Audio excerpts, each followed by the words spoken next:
इंतकाल हो गया किसी इंसान का, तीसरे दिन आपने बिरयानी बनवा दी, आपने लंबा चौड़ा खाने का इंतजाम किया, पूरे खानदान के लोग आकर के दावत उड़ा।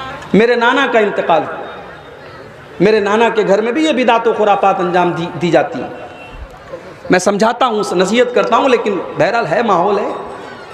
जब तक अल्लाह हिदायत न दे इंसान के बस की बात नहीं। नाना का इंतकाल हुआ, आज इंतकाल हुआ है, अगले दिन रात में बिरयानी बनाने की तैयारी चल रही है, मसाला पीसा जा रहा है, प्याज काटी जा रही है। मेरे मामू लोग बैठे थे, मैंने कहा कि आपको कुछ समझ में आ रहा है? कल आपके बाप का जनाजा निकला था और आज आप बैठ करके दावत का इंतजाम कर रहे हैं। तो मेरे मामू की आंखों से आंसू आ गए। कहा कि बात आपकी बिल्कुल सही है, हमें भी ये चीज़ गलत लग रही है, मगर हम नहीं करेंगे तो समाज को क्या मुंह दिखाएंगे? अगर हम नहीं करेंगे तो कल समाज ये कहेगा कि इनके बाप का इंतकाल हो गया, इन्होंने अपने बाप का तीजा नहीं किया, इन्होंने अपने बाप का 40वां नहीं किया, इन्होंने अपने बाप की बरसी नहीं की। इस गम ने हमको मारा कि लोग क्या कहेंगे। मेरे भाइयों, लोगों की परवाह मत करो, परवाह करना है तो अल्लाह और उसके रसूल की परवाह करो। हिसाब व किताब हमें अल्लाह की बारगाह में देना है। लोगों का क्या है? आप मरेंगे, लोग मिट्टी दे करके हाथ झाड़ के चले जाएंगे, लोग कब्र में आपके काम नहीं आएंगे, लोग आखिरत में आपके काम नहीं आएंगे। लोगों का क्या है मेरे भाई? इतना बड़ा जलजला आया तुर्की और सीरिया के अंदर, आराम से लोग होटलों में बैठ के खाना खा रहे हैं, बच्चों के साथ खेल रहे हैं, अचानक जलजला आता है, न बीवी को शौहर की फिक्र है, न बच्चों को बाप की फिक्र है, न बाप को बेटे की फिक्र है, सब भाग रहे हैं और अपनी जान बचाने के लिए सब बेताब पड़े हैं। एक छोटे मोटे जलजले में हमने कयामत का नक्शा देखा है। सोचो मेरे प्यारे साथियों, जब कयामत के दिन का जलजला आएगा तो क्या आलम है। यौम यफ़िर्रुल मर्उ मिन अख़ीहि व उम्मिहि व अबीहि व साहिबतिहि व बनीहि लिकुल्लि इम्रिइन मिनहुम यौमइज़िन शानुन युग़नी। कयामत के दिन इंसान अपनी माँ को देख करके भागेगा, अपने बाप को देख करके भागेगा, अपनी बीवी को देख करके भागेगा, अपने बच्चों को देख करके भागेगा। वहाँ कोई किसी का पुरसान हाल नहीं होगा। जब वहाँ कोई किसी के काम नहीं आएगा तो दुनिया में दूसरों की खुशी के लिए हम अल्लाह की शरीयत का खिलवाड़ न बनाए। मेरे प्यारे साथियों, बाप दादा ने क्या किया, समाज में क्या हो रहा है, माहौल में क्या चल रहा है, आप इसकी परवाह मत कीजिए, आप कुरान और हदीस पर अमल कीजिए। आज हमारे यहाँ की शादियों का हाल आप देख लीजिए। हमारे बहुत सारे नौजवान हर जलसे में तकरीर सुनने जा रहे हैं, अब्दुल गफ्फार साहब से बड़ी मोहब्बत करते हैं, हमारे साथ सेल्फी लेने के लिए तैयार हैं। लेकिन आपने कभी ये सोचा कि आप जब शादी करते हैं तो आपको बाकायदा सामान तिजारत बना करके आपका सौदा किया जाता है? गरीब लड़की के बाप से सौदा किया जाता है कि शादी के मौके पर आपको ये चीज़ें देनी पड़ेगी। अगर आपके दिल में जर्रा बराबर गैरत है मेरे नौजवानों, अगर इस जलसे में 500 नौजवान भी बैठे हैं, अगर 500 नौजवान ये दिल में इरादा कर लें कि हम अपनी शादी में जहेज नहीं लेंगे, हम अपनी होने वाले ससुर के ऊपर कोई बोझ नहीं डालेंगे, तो 500 फैमिलीज से आप इस बोझ को खत्म कर देंगे मेरे भाई। 500 गरीब बेटियों के बाप सुकून की सांस लेंगे अगर सिर्फ 500 नौजवान इस जलसे में यह तय कर ले कि हम जहेज नहीं लेंगे। हमारे यहाँ बिरादरी चलती है, कोई शेख है, कोई अंसारी है, कोई शेरशाबादी है, कोई कुछ है, कोई कुछ है, मगर इन खुराफात की कोई बिरादरी नहीं है। शेख भी जहेज ले रहा है, अंसारी भी ले रहा है, शेरशाबादी भी ले रहा है, अहले हदीस भी ले रहा है, देवबंदी मसलक का भी ले रहा है। जहेज की और इन रस्मों की कोई बिरादरी नहीं है मेरे भाई। अल्लाह के वास्ते आप इस बुराई को खत्म करो मेरे भाई।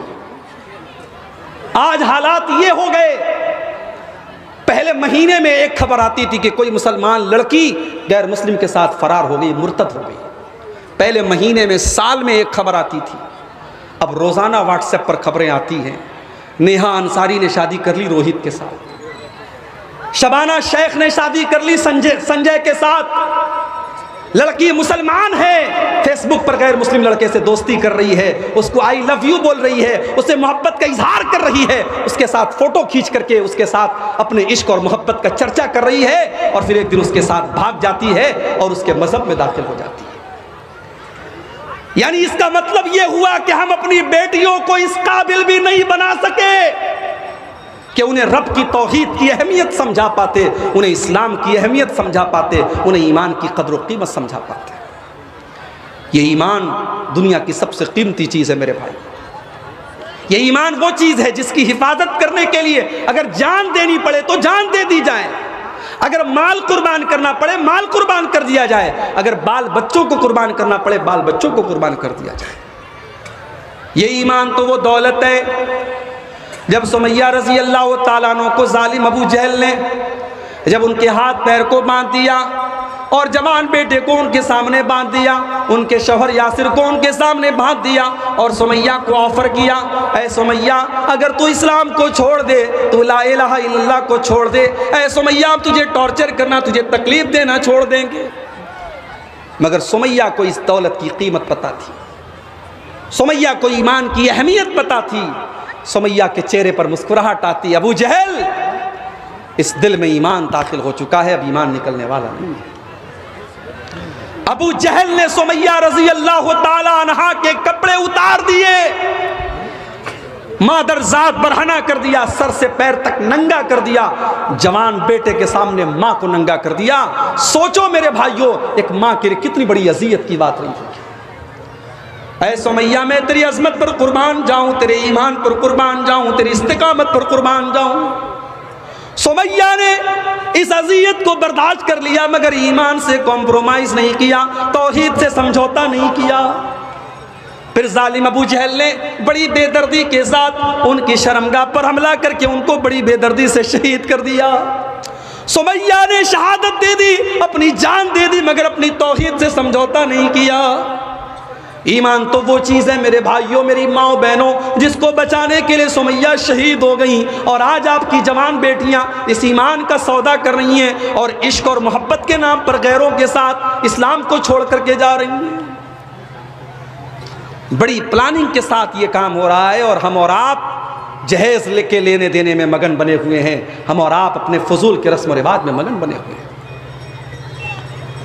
हमने अपनी बेटियों को कॉलेजों में पढ़ाया, यूनिवर्सिटीज में पढ़ाया, हमने आला तालीम अपनी बेटियों को दिलाई, मगर अपनी बेटियों को इस काबिल नहीं बना सके कि उनको तौहीद की अहमियत बताते, उनको ईमान की कदर व कीमत बताते। दीनी तालीम के नाम पर हमारे यहाँ क्या है, हमने बहुत बड़ा तीर मार लिया। हाफिज जी से कहा, हाफिज जी मेरी बिटिया को कुरान पढ़ा दीजिए। हाफिज जी घर में आए रट्टू तोते की तरह, उन्होंने कुरान का नाजरा हमारी बिटिया को पढ़ा दिया। माफ़ कीजिएगा, नाजरा कुरान पढ़ने का नाम दीनी तालीम नहीं है। नाजरा कुरान पढ़ करके आपकी बेटी को यह नहीं पता चलेगा कि पर्दा किस चीज़ का नाम है।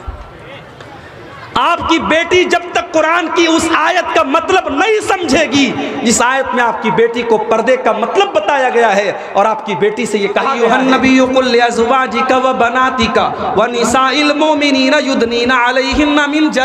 अपनी बेटियों से कह दीजिए, अपनी बीवियों से कह दीजिए और तमाम मुसलमान औरतों से कह दीजिए, जब वो अपने घर से निकला करें तो अपने ऊपर चादर डाल लें, अपने ऊपर नकाब डाल लें, अपने ऊपर बुर्का डाल लें। ज़ालिका अदना युरफना फला युज़ैन, ये पर्दा उनकी पहचान बन जाएगा। हमारे यहाँ तो पर्दा करने वालियाँ भी कोरोना के बाद मास्क लगाने लगी। अब नकाब नहीं चलता, अब मास्क चलता है। हरे कलर का फ्रॉक है तो हरे कलर का मास्क लग गया, गुलाबी कलर का कपड़ा है तो गुलाबी कलर का मास्क लग गया। माफ़ कीजिए, मास्क नकाब की जगह नहीं ले सकता है। नकाब को भी हमने डिज़ाइनदार बना दिया। अब माशाअल्लाह नकाब इतना खूबसूरत हो गया कि शायद बगैर नकाब पर उतनी तवज्जो और नज़र न जाए जितनी नकाब के ऊपर जा रही है। मेरे भाइयों, हमने अपनी बेटियों को जब कुरान का मतलब ही नहीं पढ़ाया और उनको दीनी तालीम ही नहीं दी, तो हमारी बेटियां अगर आज गैरों के साथ फरार हो रही हैं तो हमें बहुत हैरत नहीं करनी चाहिए। हमने अपनी लड़कियों को इजाज़त दी वो बाजार जाएं, हमने बाजार के रास्ते उनके लिए खोल दिए, हमने कॉलेजों के रास्ते उनके लिए खोल दिए, हमने यूनिवर्सिटीज़ के रास्ते उनके लिए खोल दिए, और हमने मस्जिदों के रास्ते उनके लिए बंद कर दिए। दुनिया की हर जगह औरत जा सकती है, मस्जिद में नहीं जा सकती। फतवा लग गया साहब, मस्जिद में जाने से फितना पैदा होगा। मेरे भाइयों, आज आप गौर करें कि आज मुस्लिम पर्सनल लॉ बोर्ड भी ये कह रहा है कि नहीं, अगर पर्दे का इंतज़ाम हो तो औरतों को मस्जिद में इंतज़ाम उनका होना चाहिए। बड़ी देर में बात आई है, मगर देर आयत दुरुस्त आयत। जब बीमार इंसान होता है ना, मेरे साथ एक्सीडेंट हुआ, ऐसे बजाय मुझे कोई चोट नहीं आई, मगर 2 दिन के बाद अब मेरे सीने में दर्द हो रहा है, पीठ में दर्द हो रहा है। अब मैं डॉक्टर के यहाँ जाऊंगा, डॉक्टर मुझे पेन किलर देगा, अगर अंदरूनी कोई चोट नहीं है तो पेन किलर देगा और साथ में एंटीबायोटिक देगा। उसूल यही है, बीमारी जितनी तगड़ी हो एंटीबायोटिक उतना तगड़ा दिया जाता है। आज एक तरफ बेपर्दगी की बीमारी है, एक तरफ बेहयाई की बीमारी है, एक तरफ फेसबुक की बीमारी है, एक तरफ इंस्टाग्राम की बीमारी है, एक तरफ व्हाट्सएप की बीमारी है। आपकी जवान बेटियों के हाथ में मोबाइल है, रात में 12 बजे वो किससे बात करती हैं आप नजर नहीं रख सकते मेरे भाई। उनके फेसबुक पर उनसे प्राइवेट में कौन कौन चैटिंग कर रहा है आप नजर नहीं रख सकते। जब बीमारियां इतनी बढ़ गई हैं तो एंटीबायोटिक का डोज भी उतना ही तगड़ा होना चाहिए। अगर आपने अपनी बेटियों की सही तरबियत नहीं की, मेरी बात लिख के रख लीजिए, आने वाले 10 और 15 सालों के बाद शायद कोई गांव ऐसा नहीं होगा, कोई खानदान ऐसा नहीं होगा जहां की कोई ना कोई लड़की गैर मुस्लिम के साथ फरार होकर के मुर्तद न हुई हो। ये जंगल की आग की तरह ये चीज फैल रही है। अल्लाह ने कुरान में फरमाया, या अय्युहल्लज़ीना आमनू कू अनफुसकुम व अहलीकुम नारा, ऐ ईमान वालो अपने आप को और अपने परिवार को, अपनी फैमिली को, अपने बाल बच्चों को जहन्नम की आग से बचाओ। अपने दिल पर हाथ रख के बताइए, औलाद वालो, आपका बेटा अगर आग में जल रहा हो और आपको पता लग जाए तो क्या आप जलसे में बैठ करके अब्दुल गफ्फार साहब की तकरीर सुनेंगे? आप दौड़ते भागते जाएंगे। आपको मोबाइल पर कॉल आ जाए कि मेरे बेटे का एक्सीडेंट हो गया, आप हॉस्पिटल पहुंचेंगे और अगर जरूरत पड़ी तो अपना खून दे करके और अपनी जान दे करके आप अपने बच्चे को बचाएंगे। इतनी मोहब्बत करते हैं अपनी फैमिली से, अपने परिवार से, अपने बाल बच्चों से। अल्लाह तबारक व तआला उसी मोहब्बत के को अपील करते हुए फरमाता है, या अय्युहल्लज़ीना आमनू कू अनफुसकुम व अहलीकुम नारा, ऐ ईमान वालो, जिस परिवार से, जिस अहलो अयाल से तुम इतनी मोहब्बत करते हो, उसको दुनिया की आग में तुम जलते हुए नहीं देखना चाहते हो। तुम्हारे बाल बच्चे, तुम्हारे बेटी और बेटियां जहन्नम की आग में कैसे जल रहे हैं और तुम कैसे गवारा कर रहे हो। अपने बच्चों को बचाओ जहन्नम की आग से। मोबाइल बच रहा है। आप रात में तहज्जुद की नमाज पढ़ रहे हैं, आप रात में तहज्जुद की नमाज पढ़ रहे हैं, कौन है भाई?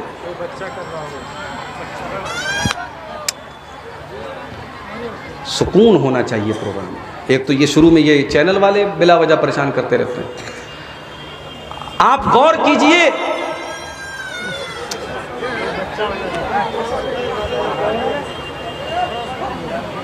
अल्लाह रहम फरमाए।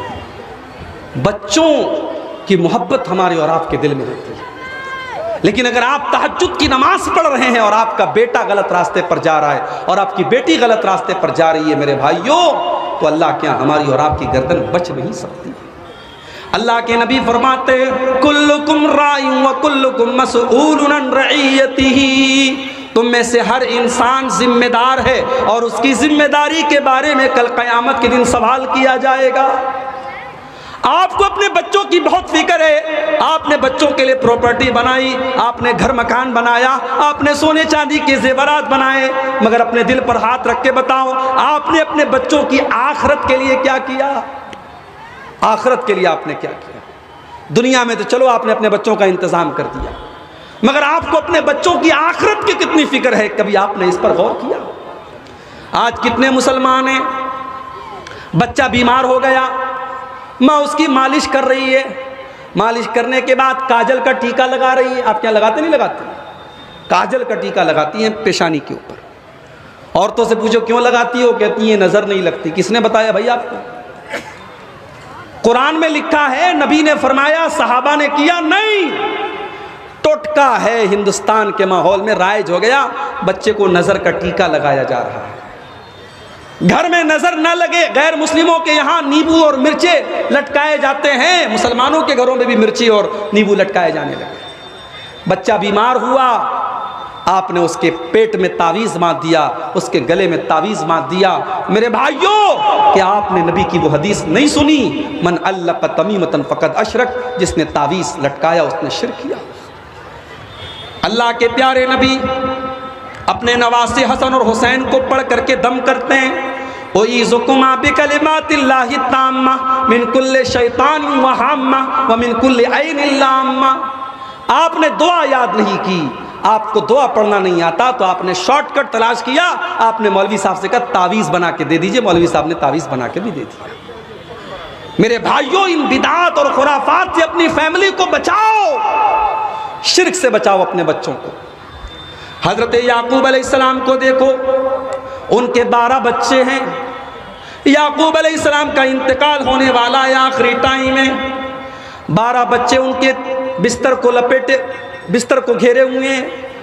हज़रत याकूब अलैहिस्सलाम अपने बच्चों से कहते हैं, अम कुंतुम शुहदा इज़ हज़र याकूब अल मौत इज़ क़ाल लिबनीहि मा ताबुदून मिन बादी। हज़रत याकूब अपने बच्चों से कहते हैं, किसकी इबादत करोगे? कालू नाबुदु इलाहका व इलाह आबाइका। बच्चे कहते हैं, अब्बा जान, हम आपके और अपने बाप दादा के माबूद की इबादत करेंगे, हम अल्लाह की इबादत करेंगे। याकूब अलैहिस्सलाम को अपने इंतकाल के टाइम बच्चों की तौहीद की फ़िक्र है। मेरे प्यारे साथियों, अपने बच्चों के अक़ीदे की फ़िक्र कीजिए। और जाते जाते मैं चाहता हूँ कि थोड़ा सा आप, चूँकि मैं मजबूरी की वजह से मुझे पहले नंबर दिया गया है, जलसे वालों को इस बात का भी डर है कि कहीं जो चंदे का एक उम्मीद, प्रोग्राम के ज़रिए एक उम्मीद है चंदे की, कहीं वो चंदा कम ना हो जाए।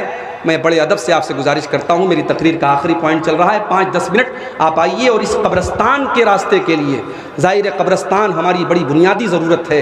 ये सदक़े जारिया होगा अगर आपने 100 रुपया, 1000 रुपया, 10,000 रुपया, जो भी आपकी ताकत है, आपने अगर कब्रस्तान में ताउन किया, तो जब तक ये कब्रस्तान का रास्ता रहेगा तब तक आपको और जिसकी तरफ से आपने सदका दिया होगा उसको उसका सवाब मिलता रहेगा। मैं आपसे गुजारिश करूंगा कि आप इस कार्य खैर में हिस्सा लेते चले जाएं और ताउन करते चले जाएं। मुझे इस बात का भी हुक्म मिला है कि थोड़ा बहुत आपका ताउन भी जो है मैं कबूल करूं।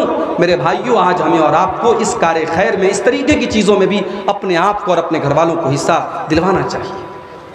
नबी अकरम ने औरतों से फरमाया था, तसद्दक़ना, तुम सदका खैरात किया करो, फ़इन्नी उरीतुकुन्ना अक्सर अहलिन नार, मैंने तुमको जहन्नम की आग में बहुत ज़्यादा जलते हुए देखा है। मैं अपनी माओ बहनों से गुजारिश करूंगा कि आप बढ़ चढ़ करके इस कार्य खैर में हिस्सा लें, अपने ज़ेवरात उतार करके आप दें। नबी के दौर में हमने सहाबा की, सहाबियात के वाक़यात हमने हदीस की किताबों में पढ़े हैं कि अल्लाह के नबी ने चंदे की अपील की, औरतों ने अपनी कान की बालियाँ, अपने गले के हार उतार करके दे दिए। आज वो मिसाल, आज इस सरजमीन चिलमारी पर भी आपको कायम करना है, चिलमारा पर भी कायम करना है। आपको इस कब्रस्तान के लिए आपको सदका जारिया के तौर पर अपना जो ताउन है, जो दान है, वो आपको देना है। मेरे भाइयों, वक्त बहुत नाजुक है, वक्त बहुत नाजुक है और दीन और ईमान को बर्बाद करने के लिए बहुत सारे फितने इस वक्त जो है सामने आ रहे हैं। हमें और आपको, अपने आप को और अपने घर वालों को इन फितनों से बचाने की ज़रूरत है।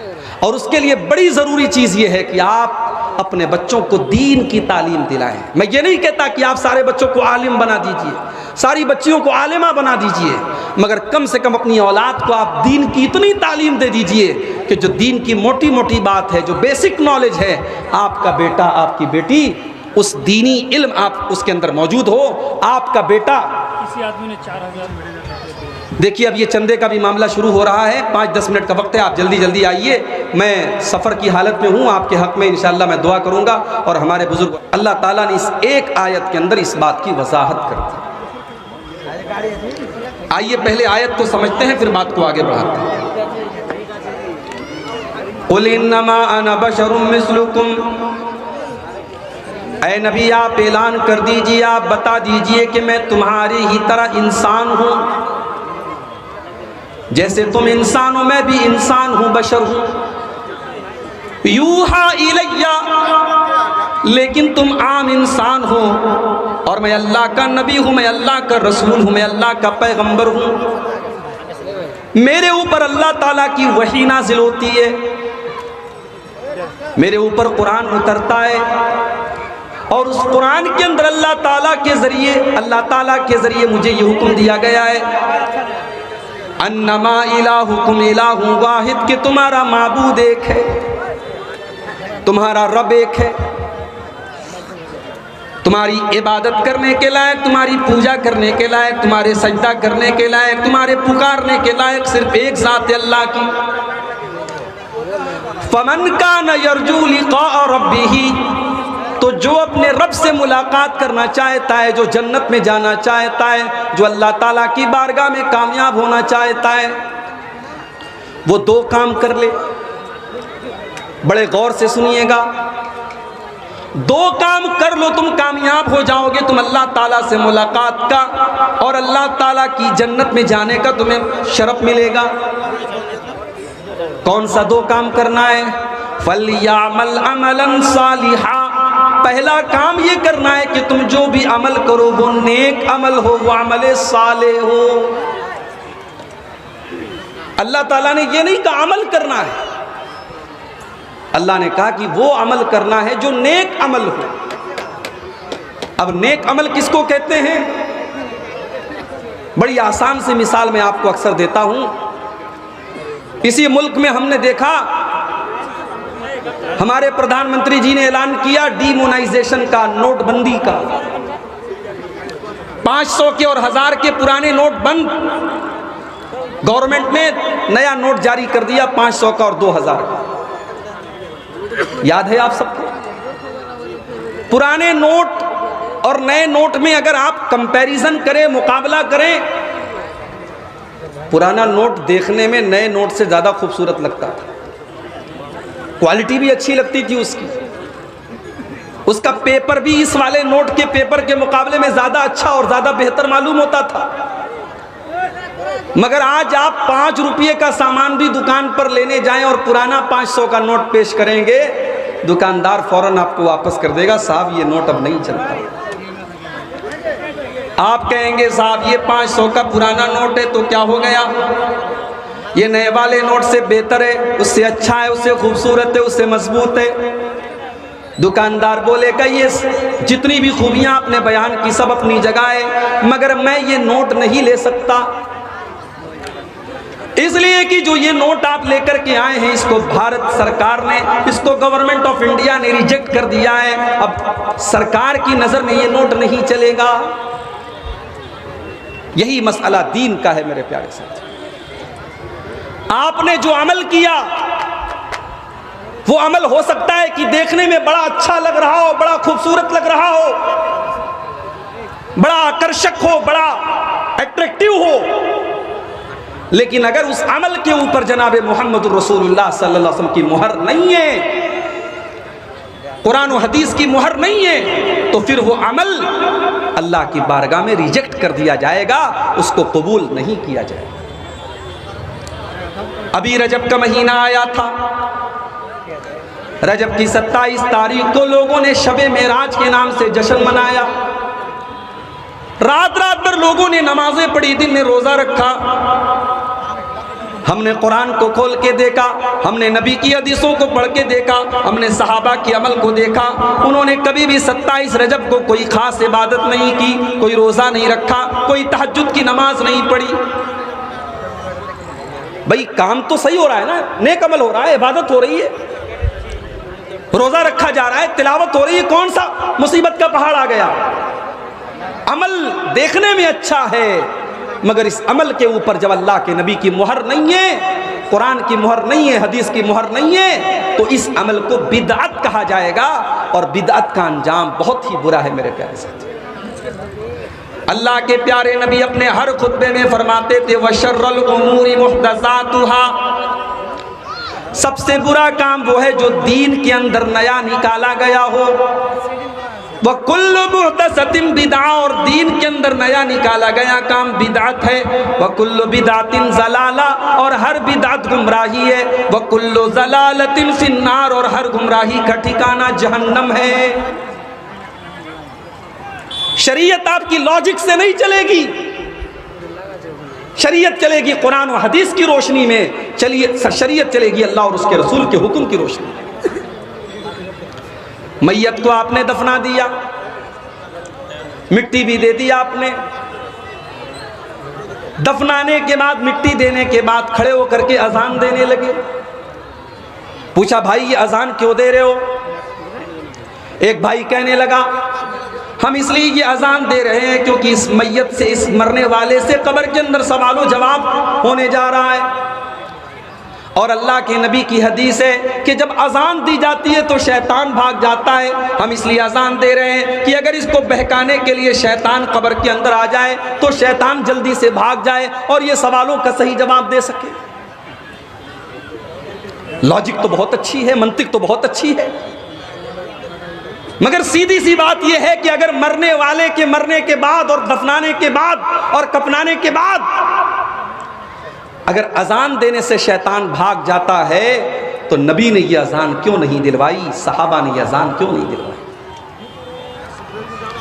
अल्लाह ताला उसूल बयान कर रहा है मुसलमानों, अगर दिमाग के किसी कोने में कोई जगह खाली हो तो उस कोने के अंदर इस उसूल को बिठा लो, कामयाब हो जाओगे।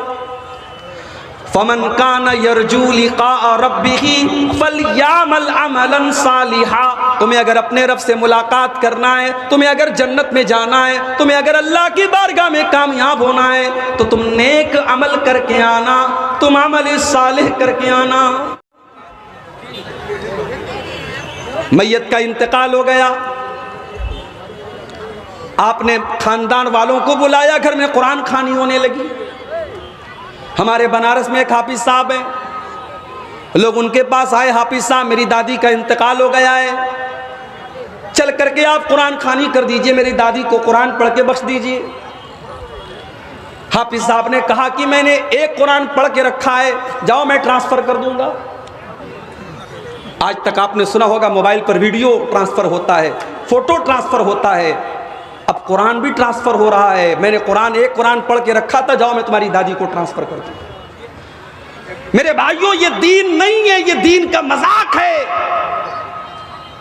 मेरे नबी ने जो दीन हमें और आपको दिया है, उस दीन में कुरान पढ़ करके बख्शा नहीं जाता है, कुरान अपनी बख्शिश के लिए पढ़ा जाता है। वनुनज़्ज़िलु मिनल कुरानि मा हुवा शिफ़ाउन व रहमतुल लिल मुमिनीन। हमने इस कुरान को उतारा है, इस कुरान को हमने उतारा है ऐ ईमान वालो तुम्हारे लिए शिफा बना करके। हमने कुरान को शिफा समझा। किस चीज की शिफा? बच्चा बीमार है, मौलवी साहब पढ़ के दम कर दीजिए। लड़की के ऊपर नजरे बद का असर है, मौलवी साहब पढ़ के दम कर दीजिए। घर के अंदर बरकत नहीं हो रही है, मौलवी साहब आकर के कुरान पढ़ दीजिए।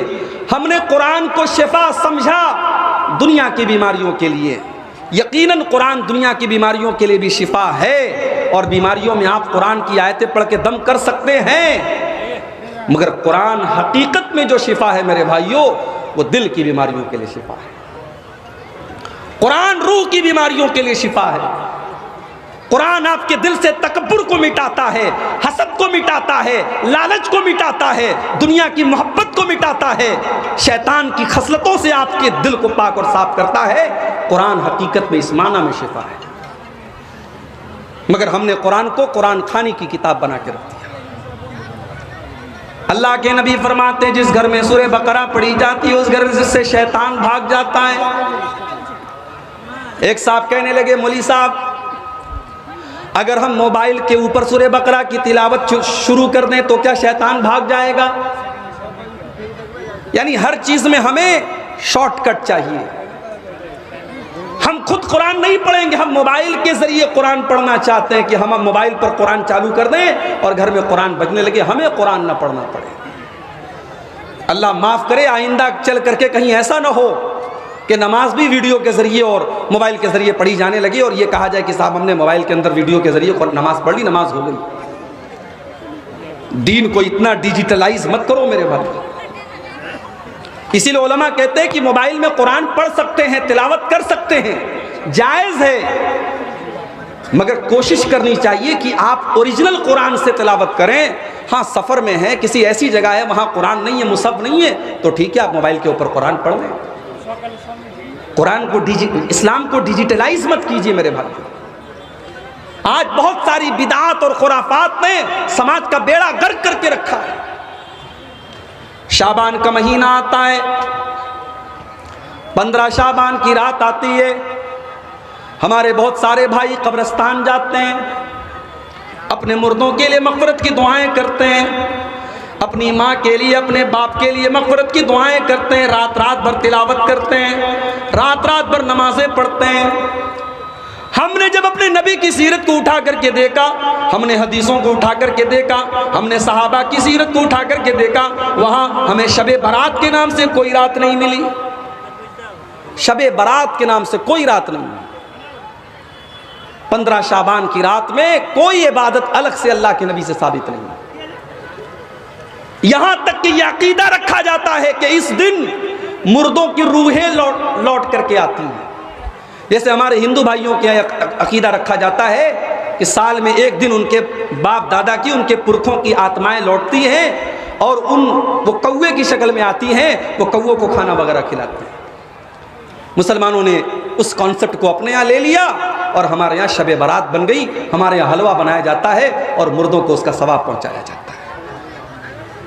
ये बात अपने दिमाग में बिठा लो कि मरने के बाद किसी की रूह कभी दुनिया में लौट करके नहीं आती। यहां तक कि अगर कोई सुसाइड कर ले, कोई आत्महत्या कर ले, खुदकुशी कर ले, उसकी भी रूह दुनिया में वापस नहीं आती। वो हमें और आपको ऐसा लगता है कि ये अचानक मर गया, इसने सुसाइड कर लिया। वो अचानक नहीं मरा है, उसकी तकदीर के चैप्टर में ये लिखा था कि ये सुसाइड करके मरेगा। कोई अचानक नहीं मरता है। किसी एक्सीडेंट हुआ, हमें लगा अचानक हुआ, वो एक्सीडेंट भी हमारे मुकद्दर का एक हिस्सा होता है। कोई अपनी मौत के पहले नहीं मर सकता। मेरे साथ जो हादसा हुआ है वो शायद मौलाना अब्दुल रहमान सलफी के साथ मुंबई में जो हादसा हुआ तो उससे ये हल्का हादसा नहीं था। मैंने जब गाड़ी की तस्वीर खींच करके अपने छोटे भाई को भेजी, मोबाइल मेरा डिस्चार्ज हो गया और उसने सोशल मीडिया पे वो फोटो डाल दिया कि मेरे भाई के साथ हादसा हुआ है। लोगों ने सिर्फ गाड़ी की तस्वीर देखी थी, मेरी तस्वीर नहीं देखी थी। लोग ये मानने को तैयार ही नहीं थे कि मेरी जान बच गई है। गाड़ी की तस्वीर देख करके लोग यकीन नहीं कर रहे थे। उस दिन मेरे मोबाइल पर कम से कम 1000 कॉल आई थी। मोबाइल मेरा दिन भर साइलेंट पड़ा हुआ था। तो हादसा हुआ, लेकिन अल्लाह ताला की कुदरत और अल्लाह की तौफीक, अल्लाह ने जिंदगी की कुछ सांसें और लिखी थी। तो हम ये नहीं कह सकते कि हमारी मौत जो है वो अचानक आई है। मौत तो अपने टाइम पर आती है। अल्लाह ने अगर मौत लिखी होगी तो छोटे मोटे हादसे के जरिए भी मौत आ जाएगी, और अगर मौत नहीं लिखी है तो इतना खतरनाक हादसा हो गया, फिर भी अल्लाह ताला ने अपना करम किया और बचा लिया। और मौत के आ जाने के बाद जब बंदे की रूह निकाली जाती है, बंदा अल्लाह की बारगाह में गुजारिश करता है, हत्ता इज़ा जा अहदहुमुल मौत क़ाल रब्बिरजिऊन। जब मौत का टाइम आता है तो बंदा कहता है कि अय अल्लाह, मुझे तू एक मौका और दे दे, एक बार तू दुनिया में मुझे लौटा दे। किस लिए लौटा दे? इसलिए नहीं कि मेरा मकान अधूरा था, मैं मकान की तामीर कर लूं। इसलिए नहीं कि बेटी की शादी करना था, शादी कर लूं। इसलिए नहीं कि कारोबार अधूरा था, कारोबार को पूरा कर लूं। लअल्ली आमलु सालिहन फीमा तरक्तु। ऐ अल्लाह, मुझे बस एक मौका और दे दे ताकि मैं नेक अमल करके तुझको राजी कर लूं। अल्लाह फरमाता है कल्ला, ऐसा हरगिज होने वाला नहीं है। इन्नहा कलिमतुन हुवा क़ाइलुहा, मेरे बंदे ये तो बस तेरी एक ख्वाहिश है जो तेरी जुबान से निकल रही है। व मिन वराइहिम बरज़खुन इला यौम युबअतून। अब क़यामत तक तुझे बरज़ख में रहना है। अब तेरी रूह को दुनिया में लौटाया नहीं जाएगा। अब मरने के बाद तेरी रूह को दोबारा एक सेकंड के लिए भी दुनिया में नहीं भेजा जाएगा। हमारे यहाँ यह अकीदा गढ़ दिया गया, साफ शबे बारात में बाप दादा की रूहें लौटती हैं। तो ये जो बिदात होती हैं, किसी ने बड़ी अच्छी बात लिखी है कि जो बिदात होती है वो हर साल एक नया बच्चा देती है। रबीउल अव्वल की 12 तारीख आती है। हमारे बहुत सारे मुसलमान भाई 12 रबीउल अव्वल की तारीख को नबी अकरम की पैदाइश का जश्न मनाते हैं। पहले ये जश्न छोटे मोटे पैमाने पर मनाया जाता था, अब हर साल उसके अंदर बढ़ोतरी हो रही है। अब तो ऐसे वीडियो भी आने लगे कि अल्लाह के नबी के नाम पर बड़े बड़े केक भी काटे जा रहे हैं। ऐसे वीडियोस भी हमने देखे कि लड़कियां नाच रही हैं, नबी की पैदाइश का जश्न मना रही हैं। इसी मालदा और कलियाचक की सड़कों पर हमने देखा नौजवान खूबसूरत लड़कियां बड़ी बड़ी गाड़ियों पर बैठी हैं और अल्लाह के नबी की मोहब्बत के नाम पर झंडे उठा उठा करके वो नबी अकरम का नारा लगा। वो लोगों, जिस नबी ने अपनी उम्मत की बेटियों को पर्दे में रहने का हुक्म दिया, जिस नबी ने अपनी उम्मत की औरतों को ये हुक्म दिया कि जब भी तुम घर से निकलो तो पर्दे में निकलो, तुम्हारे जिस्म का कोई हिस्सा किसी गैर मर्द के सामने जाहिर ना हो, आज उसी रसूल की मोहब्बत के नाम पर जवान जवान लड़कियां आज अपनी खूबसूरती की नुमाइश कर रही हैं।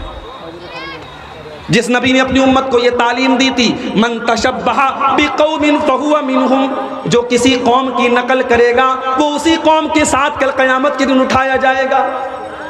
हमने अपने नबी की मोहब्बत के नाम पर अपने नबी का ही बर्थडे मनाना शुरू कर दिया। हमने अपने नबी की मोहब्बत के नाम पर केक काटना शुरू कर दिया। कुछ दिन और गुजर जाने दो, अभी तो केक काटे गए हैं, मोमबत्तियां भी जलाई जाएंगी और जिस तरीके से बच्चे का बर्थडे मनाया जाता है और हैप्पी बर्थडे टू यू कहा जाता है, उस तरीके से हैप्पी बर्थडे टू यू या रसूल अल्लाह भी कहा जाएगा। आप देख लीजिएगा, अगर आप जिंदा रहे तो वो दिन भी आएगा। बिदात हर साल एक नए बच्चे को जन्म देती है। नबी अकरम जब नमाज पढ़ते थे, सलाम फेरने के बाद आप अल्लाहु अकबर कहते थे, अस्तगफिरुल्लाह अस्तगफिरुल्लाह अस्तगफिरुल्लाह कहते थे। मुख्तलिफ आप दुआएं पढ़ते थे, अल्लाहुम्मा अंतस्सलामु व मिनकस्सलामु तबारक या ज़ल जलाली वल इकराम, रब्बी इन्नी अला ज़िक्रिका व शुक्रिका व हुस्नि इबादतिका। मुख्तलिफ आप दुआएं पढ़ा करते थे। उसके बाद अगर किसी की मर्जी है, कोई चाहता है वो हाथ उठा के दुआ करना चाहता है, अपने लिए अपने बाल बच्चों के लिए वो दुआ कर सकता है, कोई मनाही नहीं है। हमने क्या किया, हमने नमाज पढ़ते ही सलाम फेरते ही हमने हाथ उठा के दुआ करना शुरू किया। इमाम ने हाथ उठाए, मुक्तदियों ने इमाम उठाए, मुक्तदियों ने हाथ उठाए, लोगों ने दुआएं की और उसके बाद सब उठ करके चले गए, सुन्नतें पढ़ने लगे और सलाम फेरने के बाद की जो दुआएं हैं वो कोई नहीं पढ़ रहा है। एक बिदअत आती है, 10 सुन्नतों को लेके चली जाती है। मेरे भाई, मुहर्रम का महीना आया, 10 मुहर्रम की तारीख को अल्लाह के नबी की नमाज से हजरत हुसैन की शहादत हुई। बड़े दर्दनाक तरीके से करबला में शहीद किया गया। उस शहादत को याद करने के लिए हजरत हुसैन के कब्र की एक शबी बनाई गई जिसको ताजिया का नाम दिया गया। मुसलमान नौजवान ताजिए निकाल करके या हुसैन का नारा लगा रहा है। ओ मुसलमानों, तुम्हें हुसैन की शहादत का गम है। उसी मुहर्रम की 1 तारीख को हजरत उमर फारूक फजर की नमाज पढ़ा रहे हैं और अबू लूलू ने हमला करके उनको शहीद कर डाला। तुमने 1 मुहर्रम को हजरत उमर के नाम का तो कोई ताजिया नहीं निकाला। उसी मुहर्रम के पहले 17 जिलहिज्जा की तारीख को उस्मान गनी को उनके घर में बड़ी बेदर्दी से शहीद कर दिया गया। तुमने उस्मान गनी के नाम का तो कोई ताजिया नहीं निकाला, कोई अलम नहीं निकाला, कोई जुलूस नहीं निकाला।